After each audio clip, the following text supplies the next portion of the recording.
সুপ্রিয় দর্শক, আসসালামু আলাইকুম। পটুয়াখালী সদর উপজেলা মাদারবুনিয়া ইউনিয়নে কোরালিয়া গ্রামে দুইজন ডাকাত ধরা পড়ছে। সুপ্রিয় দর্শক, এই এখনকার যখন বাংলাদেশের এরকম পরিস্থিতি, তখন ডাকাতটা মানে কিছু নেওয়ার জন্য একবারে উচ্চাবইটা লাগছে। তো দেখেন, তাদের এক একজনের বয়স বাপ চাচাদের বয়সের মতো, কিন্তু তারা এই বয়সে এসে এই কাজগুলো করতেছে। এখানে হাজার হাজার মানুষ জমা হয়েছে তাদেরকে দেখার জন্য। এই মুরব্বী বয়সে তাদের হয়তো ছেলে মেয়ে আছে। এই ছেলে মেয়েদের সামনে কিভাবে মুখ দেখাবে? আর যদি তার ছেলে সন্তানরা জানে যে বাবা এই কাজ করে, তাহলে তো কোনো ব্যাপারই না। তো এখানে দুইজনকে ধরে গাছের সাথে বেঁধে রাখছে। তো এখন এখানে প্রশাসনের লোকজন আসবে, আইসা তারা যে সিদ্ধান্ত নিবে। তো এখানে কিন্তু এই পরিস্থিতি দেখে অনেক লোকজন আসছে এখানে, মানে পরিস্থিতি সামাল দেওয়ার জন্য, দেখার জন্য। আসলে ছোট্টবেলায় শুনতাম যে বাড়িতে ডাকাত পড়ে, মূলত এই চাচা টের পায়।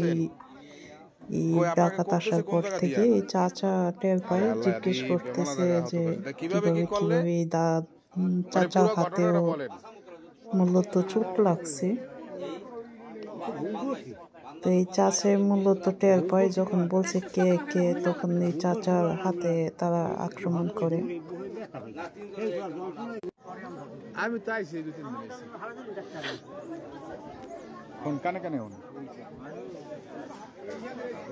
সুপ্রিয় দর্শক, এখানে মানুষের কোনো অভাব নেই। অনেক দূর দূরান্ত থেকে সবাই আসছে এখানে দেখার জন্য। ছোট বড় যারা আছে সবাই আসছে এখানে দেখার জন্য। পরে পরে কেমন করলেন?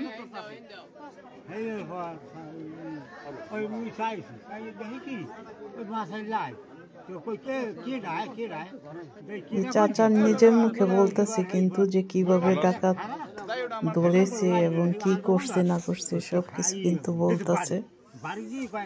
তো কিভাবে বর্ণনা দিতেছে উনি, কিন্তু সবাই একটু মনোযোগ দিয়ে শুনবেন চাচার কথাগুলো।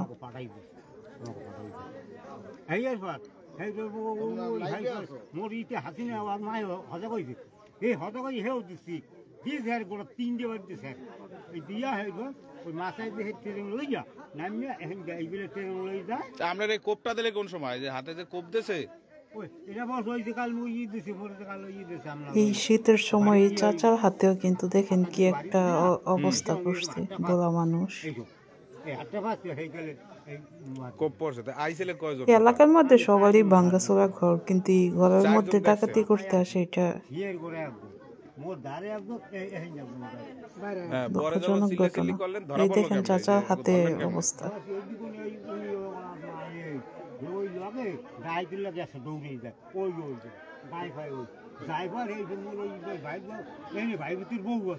আর ভাইপুত এরা এই হইয়া মোড়ে বাড়ি দেয় পিঠে শব্দ আছে, সেইকালে হেরা আবার আইছে আইয়ে এই তিন চারজন দৌড়তেছে, দৌড়িয়ে দিয়ে সামনে বেড় আছে বাড়ি, ওইতে বারে ঘুরে গেছে, সেই সময় বেড় করতেছে।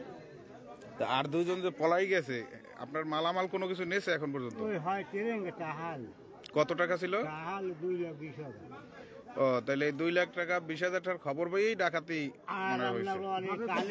কানের জিনিস আনলে ওই এই মাইয়ার জিনিস মোর বাড়িতে ঘরে রাখলেন কেন টাকা? দেখেন যে চারদিক ডাকাতি হইতেছে। সবাই যদি ভিডিওটা ভালো লাগে লাইক কমেন্ট শেয়ার করে পাশে থাকবেন।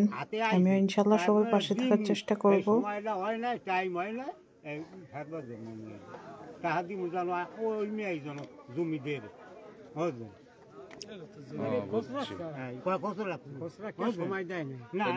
আপনার পাশের ঘর?